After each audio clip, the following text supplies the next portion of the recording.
नमस्कार, जय श्री कृष्णा। आज मैं आपको एक बहुत ही महत्वपूर्ण जानकारी इस वीडियो के माध्यम से देने जा रही हूँ, क्योंकि आप सभी के जीवन में धन की लालसा होती है। धन ही सबसे ज्यादा महत्वपूर्ण होता है किसी भी काम को सक्षम करने में, किसी भी काम को करने में। यदि हमारे पास धन नहीं है तो निश्चित तौर पर हमारा जीवन जो है वह क्या है, बेकार है।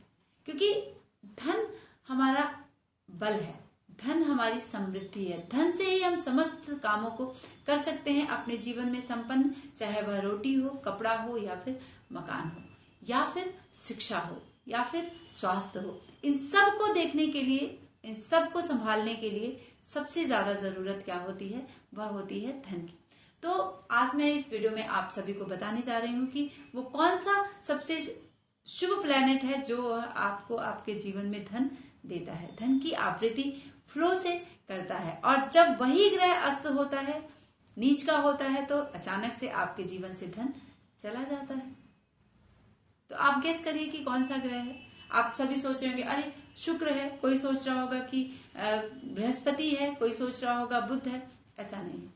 सबसे ज्यादा इंपॉर्टेंट प्लैनेट जो है वह हमारे जीवन का, जो हमें धन देता है, हमें खजाने देता है, हमें समृद्धि देता है, हमें सुख देता है, और वह है चंद्रमा। चंद्रमा का रोल सबसे ज्यादा इंपॉर्टेंट है धन के परिप्रेक्ष्य में, और चंद्रमा ही हमें धन से नवाजता है, खजाने से नवाजता है। अब आपको देखना होगा, जब ज्योतिषी परिप्रेक्ष्य से हम देखेंगे तो कालपुरुष की कुंडली आप देखें कि 1 से लेकर 12 भाव ये निश्चित है।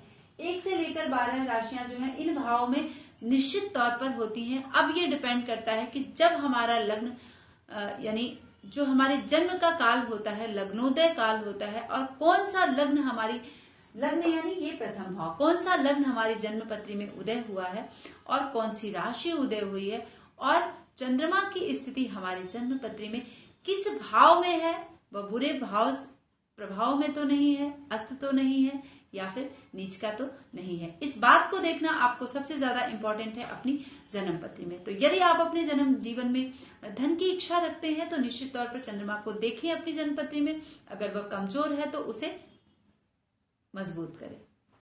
अब कैसे देखेंगे आपकी चंद्रमा क्यों हमारे लिए सबसे ज्यादा इंपॉर्टेंट है धन के परिप्रेक्ष्य में। आप सोच रहे होंगे कि शुक्र है, शनि है, बुध है, गुरु है ना। ऐसा कुछ भी नहीं है, क्योंकि चंद्रमा देखिए, जब हम कालपुरुष की कुंडली से देखेंगे तो चतुर्थ भाव का स्वामी है, चतुर्थ भाव का स्थिर स्वामी होता है, चतुर्थ भाव ही उसका घर होता है। अब आपकी जन्म पत्री में कहाँ किस स्थिति में विद्यमान है ये आपको देखना है। लेकिन यहाँ पर आप देखिए कि चतुर्थ भाव यानी ये माता का भाव है, चतुर्थ भाव यानी ये आपके खजाने का भाव है, चतुर्थ भाव यानी यह आपके धन का भी भाव है, चतुर्थ भाव आपके सुख का भी भाव है। तो जब धन रहेगा तभी आपको सुख मिलेगा।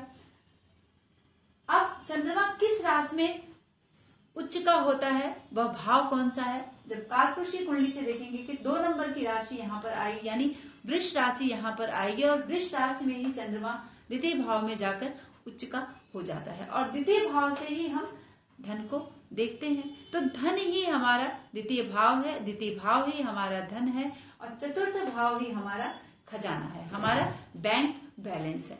तो इन 2 भावों को सबसे ज्यादा इंपॉर्टेंट होता है मजबूत करना जब हम धन की आशा रखते हैं, धन की अभिलाषा रखते हैं और धन के लिए परेशान होते हैं, है ना। तो बहुत सारी स्थितियां आती हैं हमारे जीवन में जब हमें धन की विशेष जरूरत पड़ती है और हमारे जीवन में धन नहीं होता है। तो आप सभी को चंद्रमा को मजबूत करना है। आप चाहे आप मेष राशि के हैं, वृष के हैं, मिथुन के हैं, कर्क के हैं, सिंह के हैं, या फिर मीन के हैं, 1 से लेकर 12 राशियों के जो भी व्यक्ति हैं, चंद्रमा को उनको बहुत विशेष तौर पर मजबूत करना होगा अपने जीवन में, जिससे कि उसकी शुभता आपको मिल सके, है ना, और आप सुख समृद्धिपूर्ण जीवन बिता सकें। अब हम आपको बताएंगे कि कौन सी ऐसी कंडीशन आती है जब आपके जीवन में धन का लॉस होता है। अब आपने जाना कि 2 कंडीशन, यानी चंद्रमा अपनी जन्मपत्री में देखने की कहीं अस्त तो नहीं है। अगर चंद्रमा अस्त है या फिर चंद्रमा नीच का होकर बैठता है, यानी वृश्चिक राशि में चंद्रमा नीच का हो जाता है और वृष राशि में चंद्रमा उच्च का होता है। लेकिन अगर वह खराब भाव में है, यानी 6, 8, 12 में है और अस्त है, नीच का है, तो निश्चित तौर पर जब चंद्रमा की महादशा, अंतरदशा, प्रत्यंतर दशा, सूक्ष्म दशा या फिर प्राण दशा आएगी तो आपके जीवन में अचानक से धन का लॉस होगा। आप एक बार अपनी जन्मपत्री को चेक करें, बैक में जाएं, आप देखें कि अगर आपके जीवन में धन का लॉस हुआ है तो क्या उस समय किसी भी रूप से चंद्रमा आपकी दशा, महादशा में, अंतरदशा में, प्रत्यंतर में, सूक्ष्म में, प्राण में था क्या।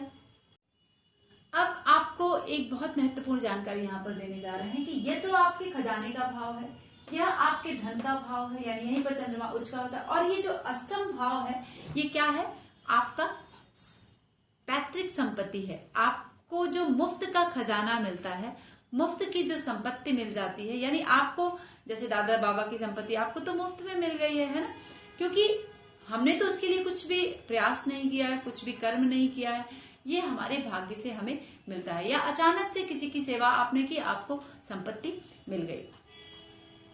तो आपके लिए अष्टम भाव जो है वह बहुत ही, क्योंकि अष्टम भाव आप देखें कि यहाँ पर वृश्चिक राशि आ रही है कालपुरुषी कुंडली से। अब आपकी जन्मपत्री में कौन सी राशि वहां पर विद्यमान है, तो आपको मुफ्त की संपत्ति कैसे मिलेगी, उसका लाभ कैसे मिलेगा, जब आपका चंद्रमा बहुत ही मजबूत स्थिति में होगा और चंद्रमा शुभ भाव में विद्यमान होगा, केंद्र और त्रिकोण का स्वामी होगा, शुभ ग्रहों से युक्त होगा, ठीक है, क्योंकि मंगल भूमि भवन का स्वामी है, मंगल से युक्त हो, तब निश्चित तौर पर आपको संपत्ति का लाभ, मुफ्त की संपत्ति का लाभ आपको मिलेगा, क्योंकि चंद्रमा और मंगल एक साथ महालक्ष्मी योग बनाकर विद्यमान होते हैं।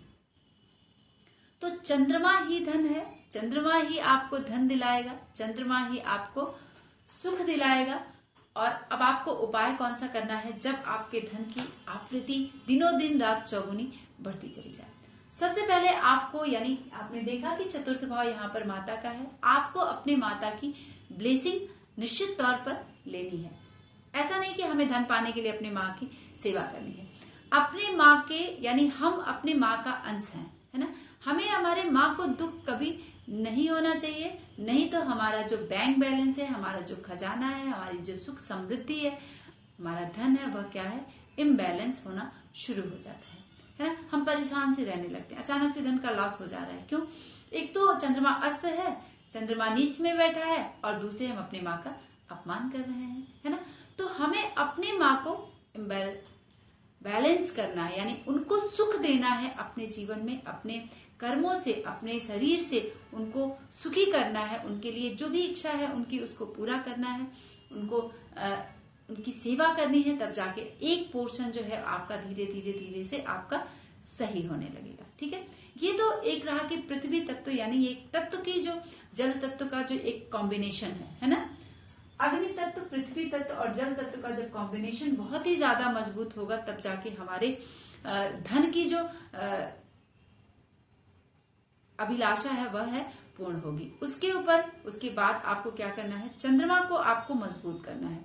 आप पूर्णिमा का भी व्रत रह सकते हैं, जिससे कि चंद्रमा मजबूत होगा, यानी इन 5 जो सोमवार है, इसका एक जो व्रत है पूरे महीने में वह है पूर्णिमा।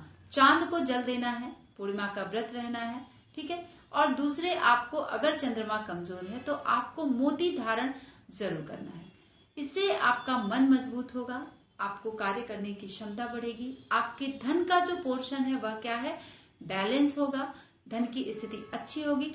और अगर अस्त होकर भी धन आपकी जन्मपत्री में चंद्रमा बैठा है और उसकी दशा, महादशा, अंतरदशा आने वाली है, और आपको लग रहा है कि अच्छा ऐसा तो नहीं कि अचानक से हमारे साथ धन का लॉस हो जाए, तो आप पहले से ही चंद्रमा के मंत्रों का जाप कर लें, माँ को सुखी रखें और व्रत कर लें, तो चंद्रमा आपका बहुत ही ज्यादा शुभ हो जाएगा और एक धीरे धीरे धीरे धीरे आपको उसकी शुभता मिलनी शुरू हो जाएगी।